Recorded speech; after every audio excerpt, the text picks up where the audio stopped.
Merci Maxime, bonjour à tous. Alors, tout d'abord, je vous remercie pour avoir choisi de participer à cet atelier. Je me rends compte qu'on doit tous aller manger, donc j'essaierai d'être assez rapide. Voilà. Alors, comme disait Maxime, le sujet, c'est l'OpenBIM dans le cas spécifique. Et le point sur lequel je vais me focaliser, c'est pourquoi pour nous, l'OpenBIM est-il la meilleure solution pour gérer la vie numérique d'un actif. Donc tout d'abord, je vous présente la société. AK Software est un éditeur de logiciels présent sur le marché depuis 1989. On développe exclusivement des solutions pour le bâtiment et les infrastructures et on est depuis désormais plusieurs années fortement orienté sur les thématiques de l'OpenBIM. On développe plus de 140 solutions logicielles. Parmi celles-ci, 19 sont certifiées IFC. On compte aujourd'hui sur notre siège principal plus de 240 collaborateurs. Naturellement, dans notre proposition technologique, il n'y a pas seulement des services cloud, mais il y a également des solutions bureaux, donc tout ce qui pourrait être conception architecturale, calcul des structures, conception d'installations photovoltaïques. Les principales, vous les voyez ici, donc comme je vous le disais, Edificius, Primus, Certus, Edilus. Le point d'aujourd'hui sera plutôt ces solutions cloud, voilà, qui, comme je vous disais, ont un objectif qui est celui de permettre de collaborer de la meilleure façon durant tout le cycle de vie des différents ouvrages à travers des standards ouverts. Quand on parle de standards ouverts, on parle naturellement des formats Building Smart International, donc IFC, BSDD, BCF et OpenCDA. Ce sont des solutions conformes ISO 19650 et ISO 27000. J'aime bien cette diapositive parce que c'est un peu celle qui fait un peu de synthèse sur celle qui est notre perspective par rapport à l'OpenBIM. Donc au centre, vous voyez ici un modèle OpenBIM centralisé qui est notre plateforme dans laquelle vous pouvez fédérer et coordonner des données à travers des activités de détection de conflits, de validation de maquettes, de modification aussi, et tout ça à travers des standards ouverts.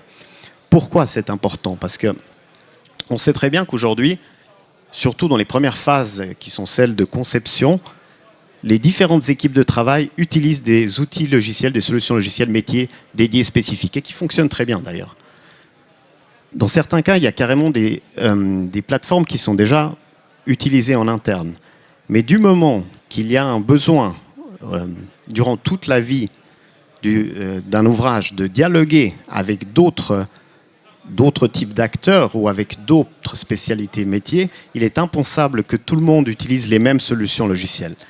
À travers notre technologie, à travers les formats ouverts, on est capable de dialoguer, même dans les phases d'exécution avec des formats propriétaires qui pourraient être par exemple des logiciels comme Revit ou encore des autres plateformes comme celle d'Autodesk, ACC ou à travers l'OpenCDA à Connex, dans la phase exé justement de manière bidirectionnelle.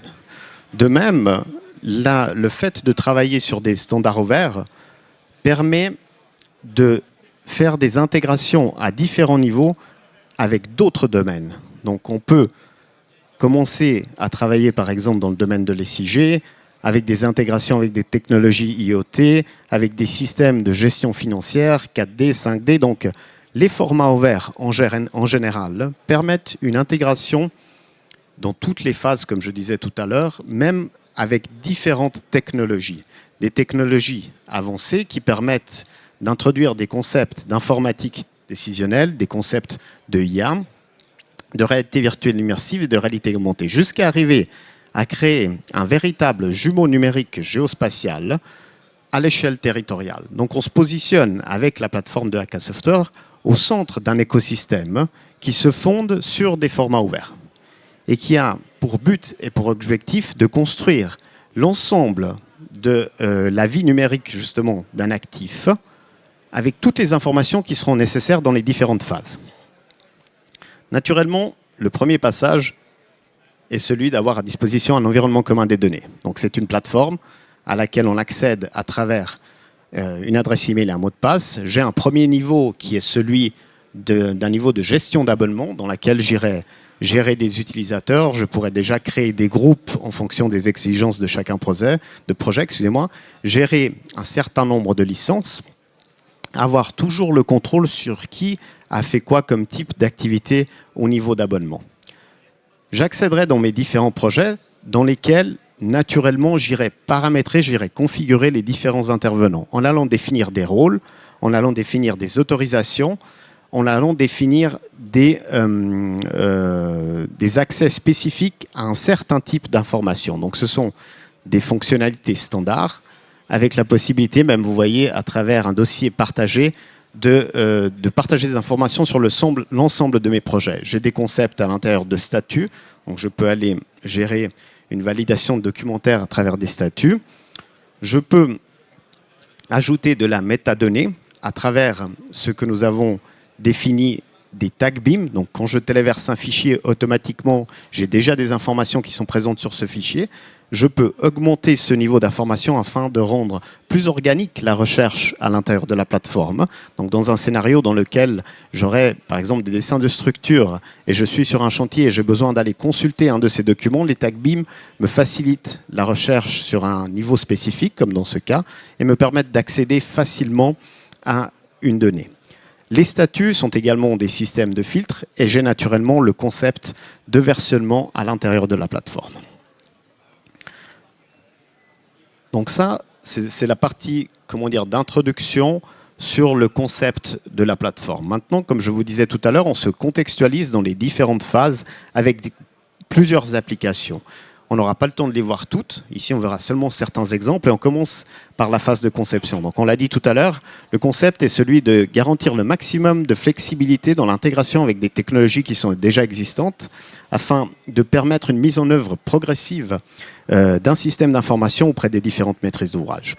Pour ce faire, il y a la possibilité de créer des connexions bidirectionnelles avec des logiciels et des environnements communs des données propriétaires, des fonctionnalités pour travailler directement sur la modification des FC, la distribution des données, donc la validation en termes d'informations qui est présente à l'intérieur des maquettes à travers des IDS, et les contrôles qualité, ainsi que le support à la définition des SCA, des LCC.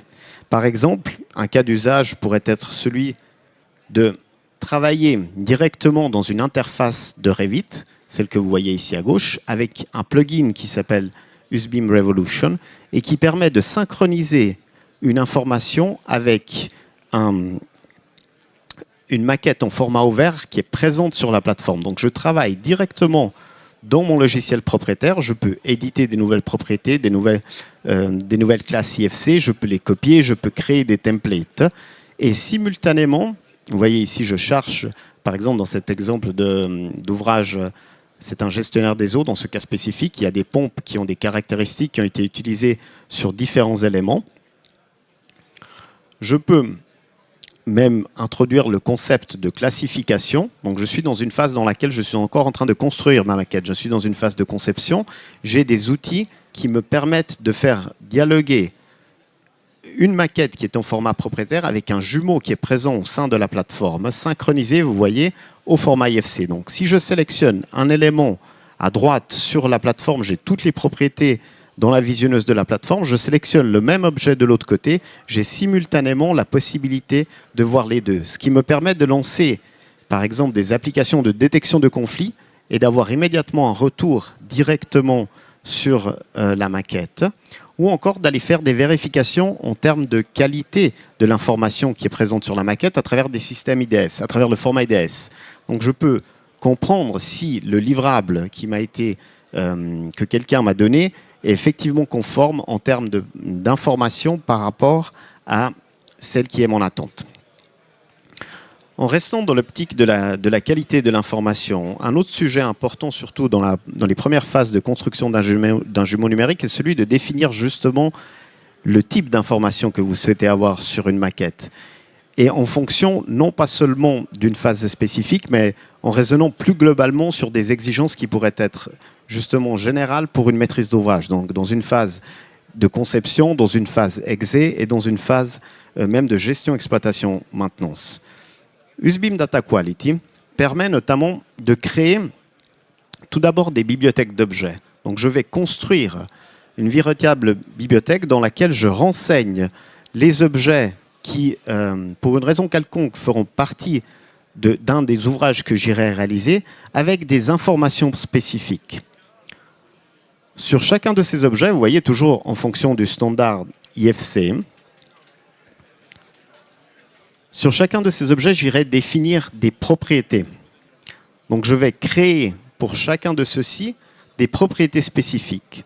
L'objectif est celui, en amont, de construire une base de données que je pourrais exploiter successivement pour pouvoir même livrer à des sous-traitants ou à quelqu'un qui devra intervenir dans une phase spécifique, quelque chose qui lui permette d'avoir une idée claire sur mes attentes en termes d'informations sur la maquette. Une fois qu'on a construit les objets et les propriétés, je peux lier à chacun de ces objets les propriétés spécifiques. Vous voyez, ça me permet de construire en fonction des domaines une base de données complète. Je peux créer des liens facilement en allant choisir, en allant cocher des cases, les éléments qui m'intéressent dans le domaine et sur l'objet correspondant.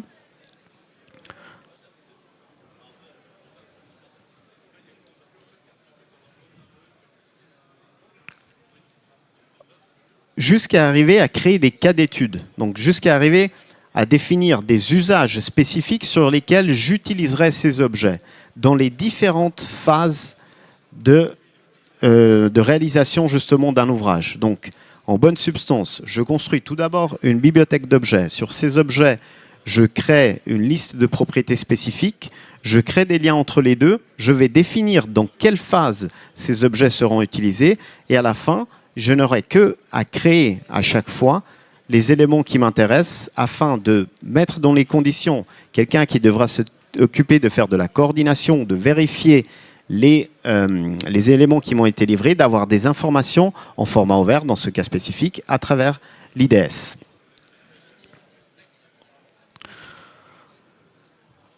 Dans la phase de exé, donc dans la phase chantier, raisonner sur des formats ouverts, donc sur des logiques OpenBeam, nous donne la possibilité de toucher à différentes thématiques. Donc, comme on l'a vu sur la première diapositive, on a la possibilité d'abord d'accéder à ces informations à partir de n'importe quel dispositif qui est connecté à Internet.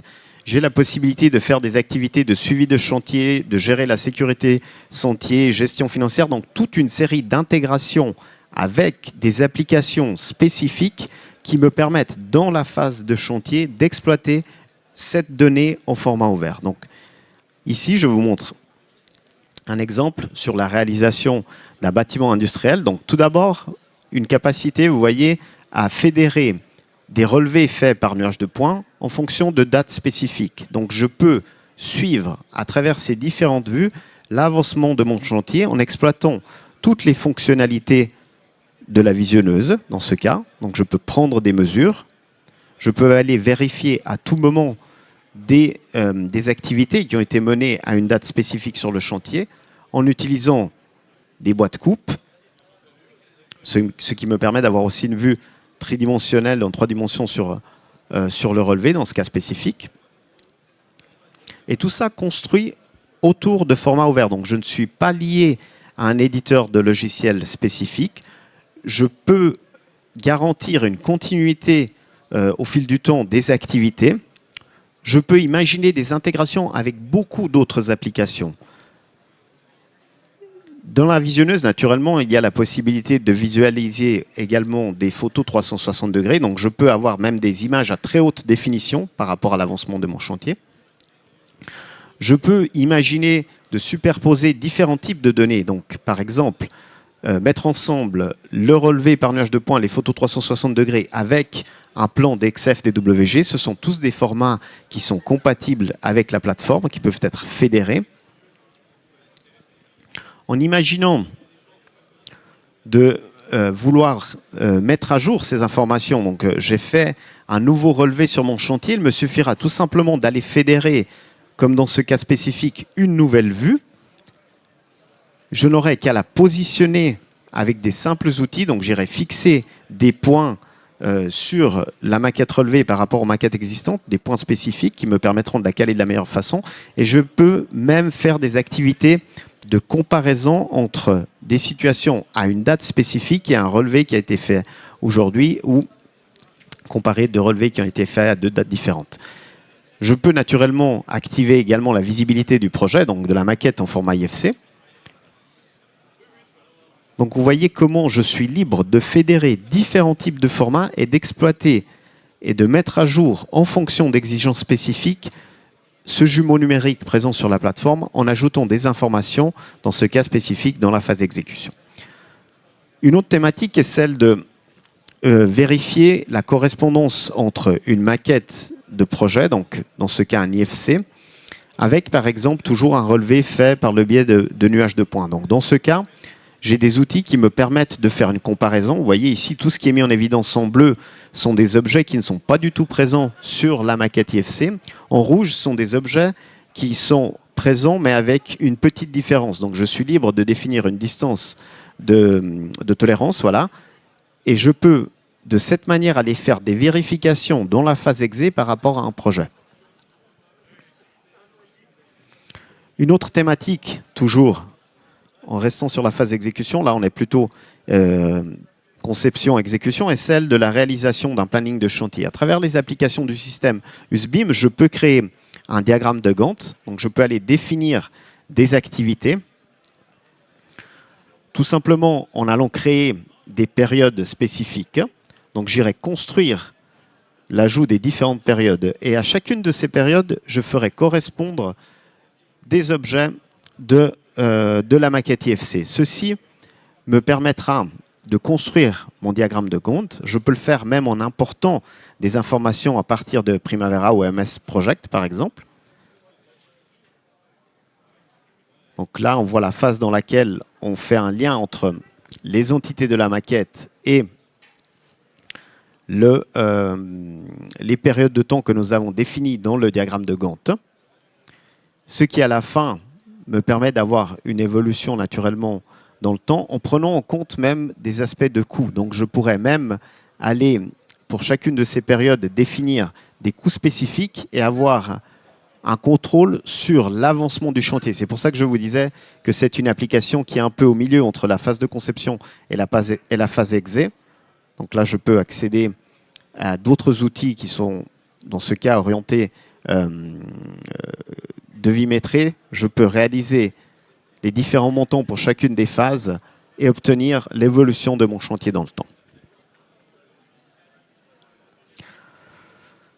Dans la phase exé, dans la phase opérationnelle, excusez-moi, dans la phase de gestion-exploitation, on passe à d'autres thématiques. Ici, on en a mis 9 en évidence, qui sont notamment des possibilités de passer à une gestion territoriale de l'information, la possibilité de créer, vous voyez, des modules d'inspection. Donc, on est plutôt dans des domaines, genre des gestionnaires de réseaux linéaires, qui pourraient être des réseaux routiers, des réseaux ferroviaires ou des gestionnaires des eaux. La possibilité de se connecter avec différents systèmes. Un peu ce que je vous disais déjà sur la première diapositive. Mais plutôt que lister ce que nous voyons ici, je vous montre un peu le résultat final qu'il est possible d'obtenir grâce à une intégration avec la technologie SIG ArcGIS de Esri, en partant tout d'abord par un contexte d'une ville. Donc, c'est la ville de Milan. Ils avaient déjà à la base une mèche texturisée de l'ensemble de la ville. Dans certains scénarios spécifiques, ils ont eu l'exigence d'insérer des immeubles en format IFC. Donc, on peut voir comment, à travers USBIM GeoTwin, qui est cet élément de connexion entre l'information qui réside, dans ce cas, sur la plateforme collaborative, donc quiconque peut y accéder côté plateforme, ont la possibilité d'utiliser la visionneuse à l'échelle territoriale et d'exploiter de l'autre côté toutes les informations SIG. Donc, ceci me permet d'aller géolocaliser l'immeuble, de prendre des mesures, par exemple, inspecter l'intérieur de l'immeuble, lire toutes les informations, interroger toutes les informations de la maquette IFC, fixer des points de vue, intégrer d'autres types de technologies comme la réalité virtuelle immersive, comme dans ce cas spécifique. Donc, je pourrais organiser des réunions de chantier, donc en imaginant des scénarios d'implantation de nouveaux chantiers, ou encore des cas d'usage de réalité mixte immersive. Donc là, on est sur la modélisation de notre siège, c'est notre siège principal. On a fédéré maquette architecturale, maquette structure et maquette fluide. Et on a envisagé des scénarios, voilà, de réalité mixte, donc avec des lunettes. On a la possibilité, par exemple, de masquer la dalle de plancher, de visualiser les différents réseaux qui sont présents, d'interroger l'information, toujours en format ouvert, vous voyez, c'est de l'IFC. je peux interroger toutes ces données. Donc le fait que je travaille avec un format ouvert me met dans la capacité de pouvoir intégrer tout type de technologie. Ce n'est pas une donnée propriétaire, ce n'est pas quelque chose sur laquelle d'autres personnes ne pourront pas faire d'activité. Dans cet exemple, on est plutôt dans un contexte de bâtiment existant, donc j'ai la possibilité de naviguer du nuage de points, d'intégrer des photos 360 degrés. Dans le domaine du linéaire, ce sont des autres fonctionnalités. Je peux créer carrément des parcours en mettant d'un côté le nuage de points et de l'autre côté la photo 360 degrés.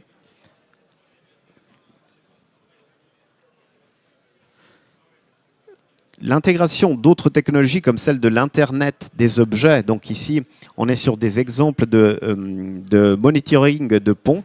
C'est un pont sur la côte amalfitaine, dans ce cas spécifique, sur lesquels on a positionné des capteurs. Grâce à des applications comme USB IoT, il est possible d'aller interroger les informations issues de ces capteurs et de visualiser en fonction d'une échelle de couleurs quels sont les résultats en temps réel. Les dynamiques de chantier, comme on a vu tout à l'heure avec le diagramme de Gantt, peuvent être portées à l'échelle territoriale, donc directement sur la plateforme ArcGIS de Esri, je suis dans la capacité de pouvoir visualiser l'avancement de mon chantier. Donc vous comprenez bien que quelqu'un qui doit gérer beaucoup de chantiers ou un patrimoine important peut avoir une vision territoriale de ces différents projets. J'ai naturellement toute la couche SIG, donc toutes les informations qui résident aujourd'hui côté Esri sont disponibles et restent côté Esri.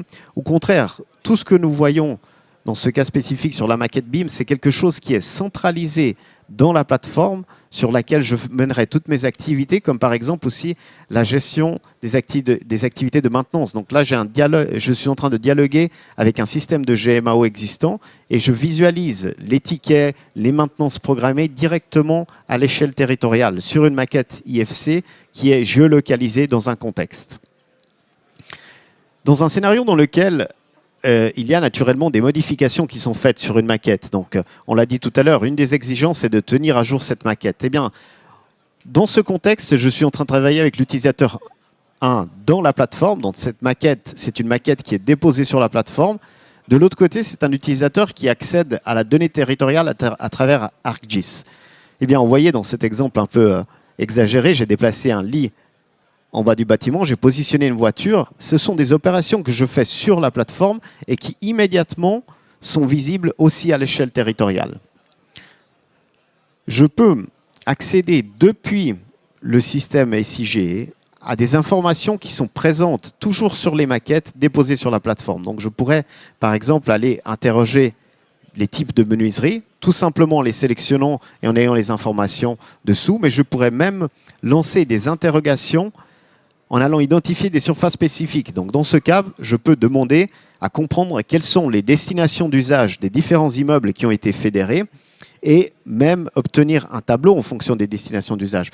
Les fonctionnalités de la plateforme me permettent de connecter différents documents qui sont présents sur la plateforme. Donc je pourrais aller ouvrir un document de prestation énergétique qui a été tout simplement lié à l'immeuble. Naturellement, la technologie avance rapidement, donc on est déjà dans des scénarios dans lesquels on pourrait utiliser des algorithmes d'intelligence artificielle pour aller interroger ces informations. Donc je pourrais demander, par exemple, qu'est-ce que je suis en train de voir à l'écran, quelles sont les destinations d'usage justement qui sont présentes à l'intérieur des immeubles, est-ce qu'on peut sélectionner toutes les salles de bain qui sont présentes à l'intérieur de ceux-ci. Donc ça, c'est vraiment le résultat final d'une intégration entre la donnée qui est présente dans la plateforme et les données SIG. Ici, je termine la présentation avec quelques cas d'usage pour vous donner une perspective et aussi vous faire comprendre de combien l'application, de combien les fonctionnalités sont transversales. Donc, on a vu des applications dans le domaine ferroviaire, dans le domaine autoroutier, dans des sites archéologiques, par exemple. Donc, dans ce cas spécifique, vous voyez, il y a des fédérations de différents formats. On peut accéder à l'intérieur d'immeubles avec un très haut niveau de détail. Pour la fabrique de Saint-Pierre, on a collaboré sur les activités de renouvellement du baldaquin de Bernini, des applications dans le domaine radio. implantation électrique, donc des dorsales électriques, ce sont des scénarios dans lesquels on a verticalisé aussi nos solutions. Les utilities avec la gestion des eaux, ce sont tous des domaines qui peuvent être gérés à travers des formats ouverts, qui peuvent être centralisés sur la plateforme, donc en donnant accès à différents acteurs, à différents rôles, en allant définir pour chacun de ceux-ci, non pas seulement quelque chose à visualiser, mais carrément qu'est-ce qu'ils devront faire sur la plateforme, jusqu'à arriver à l'échelle de ville entière. Donc, c'est vraiment des applications et des outils transversales. Dans le dernier exemple, pour vous donner notre perspective, la métropole de Rome, dans ce cas, a utilisé sur le salon MIPIM, qui est un des salons immobiliers les plus importants au monde, les solutions AK Software pour présenter des projets de renouvellement urbain. Donc, dans ce cas spécifique, on est plutôt dans le domaine des investissements. Donc, c'est pour mettre en évidence voilà, la possibilité, les différents cas d'usage qui sont possibles de faire. Donc là, c'est vraiment favoriser des investissements sur des zones du territoire spécifique en donnant une perspective exacte de qu'est-ce qui sera réalisé, de quel sera le résultat final, en allant prendre en compte différentes thématiques qui sont présentes notamment sur les systèmes SIG. Et je termine avec ce coucher du soleil sur la ville de Milan.